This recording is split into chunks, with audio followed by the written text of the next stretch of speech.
Ever since I was a kid, I've been obsessed with the idea of samurai. Maybe it's their depictions in popular culture or my lifelong obsession with the movie The Last Samurai, but there was always something so enthralling about the samurai way of life.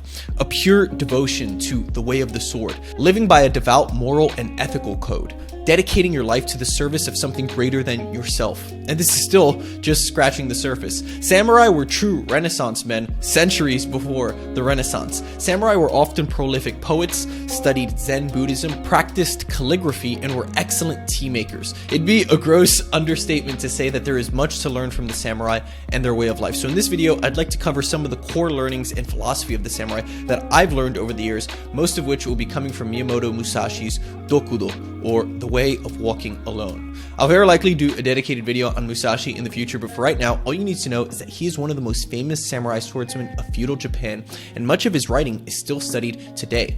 Do not seek pleasure for its own sake. It's a little crazy to think that this was written 400 years ago, before the invention of smartphones and social media. It really puts into perspective how long humans have been fueled by infinite pleasure chases. Now more than ever, we live in a world where infinite pleasure and comfort is almost on demand. We are quickly becoming immune to the harsh physical reality of the world we live in. And perhaps most tragically of all, we are wasting our lives in empty pursuits.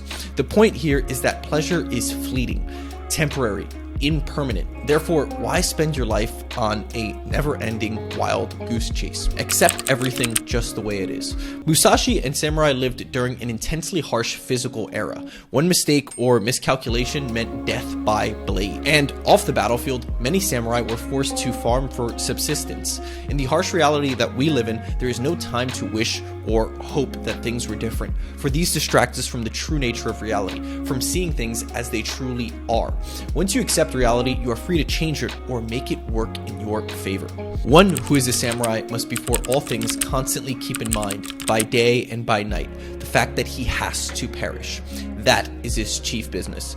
I'm having trouble finding the original author of this quote, but it encapsulates the samurai philosophy on death perfectly. This is further echoed by Musashi's "do not fear death" precept in his Dokudo. A samurai was constantly surrounded by death. He dealt death by his own hand and was ready to bring death to himself by his own hand in the event he was dishonored. Samurai had to face death every time they stepped into combat, and were they to be fearful of it, they would not be able to perform to the best of their abilities in combat. The samurai viewed the circumstances of their death as crucial. They believed that it was better to die in battle or by their own hand rather than continue living dishonorably.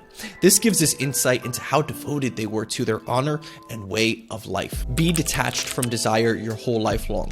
Desire is a death sentence. It can eat away at you and send you on 1,000,001 chases that will never end. Most desires are mimetic, or desires of imitation, meaning they are desires solely based on what others think. We copy other people's desires. We want the same things other people want. It makes us feel like we fit in, and there's a comfort in knowing that our desires are similar to everyone else's. It makes us feel normal, like we're on a defined path.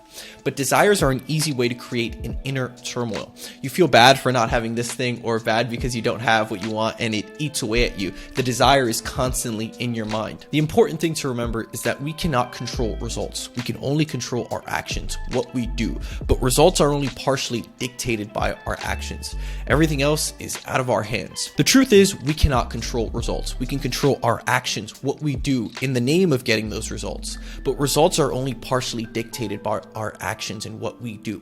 Everything else is out of our hands. These are just a few bite-sized pieces of samurai philosophy that have really stuck with me over the years, and I thought I would share to give you an insight into how the samurai lived their lives and the benefit I found in studying it. I am by no means an expert, but I am an avid reader of samurai history, culture, and philosophy, and I will certainly be covering more of it in the future. If you like this video and you want to see more samurai content or ancient philosophy, then leave a comment below. Make sure to subscribe and watch another video of mine, and follow me on Instagram if you want to see me cover fashion, style, and more of my personal life.